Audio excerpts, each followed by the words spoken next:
অনেক বড় একটি খবর ভারতীয় সেনার তরফ থেকে সামনে বাইরে বেরিয়ে আসছে যে সুরক্ষা বল এরকম টাইপের কর্মকাণ্ড কবে করবে। যদিও এটা ছোটখাটো হলেও এর থেকে আরো বড় হওয়া উচিত ছিল। চলুন বন্ধুরা আপনাদের বলে দিই যে সেনা কি এমন করলো।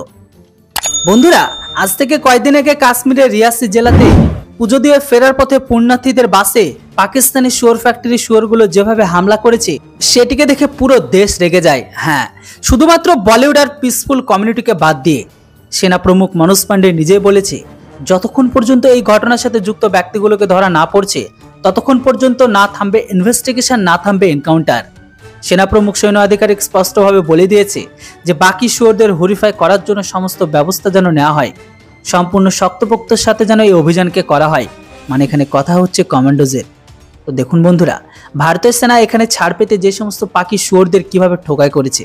লেটেস্ট মিডিয়া রিপোর্ট অনুসারে রিয়াসি হামলার পরে ভারতীয় সেনা তাবড়তোড় কারবাই করতে গিয়ে প্রায় 3 জন জিহাদিকে সফলভাবে 72 হুরে পাঠিয়ে দিয়েছে। বলা হচ্ছে এই এনকাউন্টারগুলোতে ডেরা জেলাতে করা হয়। ডোরা জেলাতে করা হয়েছে, যেখানে ভারতের সেনা ইন্টেলিজেন্স দ্বারা পাক জিহাদি লুকিয়ে থাকার খবর পায়। হয়তো হতেই পারে এই শুয়োরগুলো রিয়াসিতে বাসের উপর হামলা করার পর লুকিয়ে থাকার জন্য জম্মুর দিকে পালিয়ে যায়, যেন সেখানে লুকিয়ে থাকতে পারে। যদিও এই এনকাউন্টারে আমাদের সেনা নাকি ঘায়েল হয়েছে, যদিও এই মুহূর্তে সেনা স্থানীয় লোকেদের কাছে বেশি জিজ্ঞাসা করছে। বলা হচ্ছে এদের কারণে নাকি পাকি জিহাদিগুলো লুকাতে সাপোর্ট পায় আর পালিয়ে যেতেও সমর্থন পায়। ভারতের সেনা এদের বারবার বুঝিয়েছে যে আপনাদের কাছে যদি পাকি জিহাদিদের কোনো ইনফরমেশন থাকে যেন আমাদের কাছে সবকিছু দিয়ে দেয়, তাদের উপর বুঝে সুঝে আমাদের অ্যাকশন নিতে পারি। তো যেমনটা আমরা প্রথমে বলেছিলাম, যারা দেশের নয় তারা সেনাকে না সাহায্য করবে আর না দেশের হয়ে কাজ করবে। দেখলে বুঝবেন, যখন থেকে পিএম মোদি অর্থাৎ নরেন্দ্র মোদী শপথ গ্রহণ করেছে তখন থেকে পাকিস্তান পাগল হয়ে গেছে। আর এই কারণে রিয়াজে আর কাটোয়ার পরে ঘাটিতে গত 3 দিনে 3 জায়গায় ঘাটিতে 3টি হামলা হলো।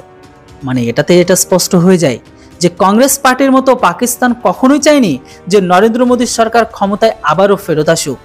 যেটাই হোক, সেনা তো তার নিজেদের কাজ করছে, কিন্তু আমরা চাই পাকিস্তানের ওপর এর থেকেও ভয়ঙ্করতম আক্রমণ, যে আক্রমণকে দেখে পাকিস্তান সহ পাকিস্তানের আল্লাহর রুহ যেন কেঁপে ওঠে। বন্ধুরা, এবার আপনাদের কাজ কমেন্ট বক্সে একটি জয় হিন্দ লিখে আমাদের সেনাবাহিনীর হৌসলাকে বাড়ানো। আশা করছি খুব তাড়াতাড়ি পিওকে ভারতের সাথে যুক্ত হবে।